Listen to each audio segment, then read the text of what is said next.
Monsieur, un jour j'aurai une de celles-là. Toi, jamais. Tu sais pourquoi? Parce que des gens comme toi sont nés pour nettoyer le sol, pas pour conduire une voiture. Les voix résonnaient dans la concession comme des couteaux tranchant l'air. Les vendeurs, en costume impeccable et sourire moqueur, riaient bruyamment, sans se rendre compte qu'ils se moquaient d'un rêve que le ciel lui-même avait déjà choisi de bénir.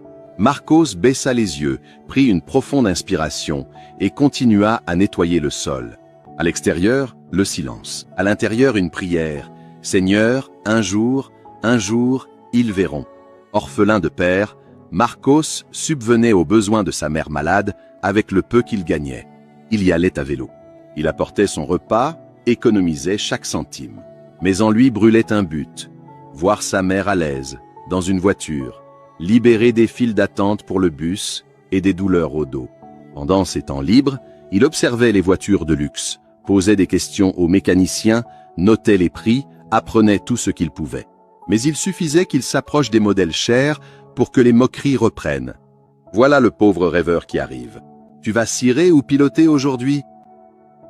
Même blessé, Marcos n'a jamais répondu, car dans son cœur, la foi valait plus que l'orgueil.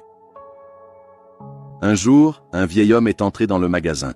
Vêtements simples, tongs usés, regard calme. Il voulait connaître le prix de l'une des voitures les plus chères.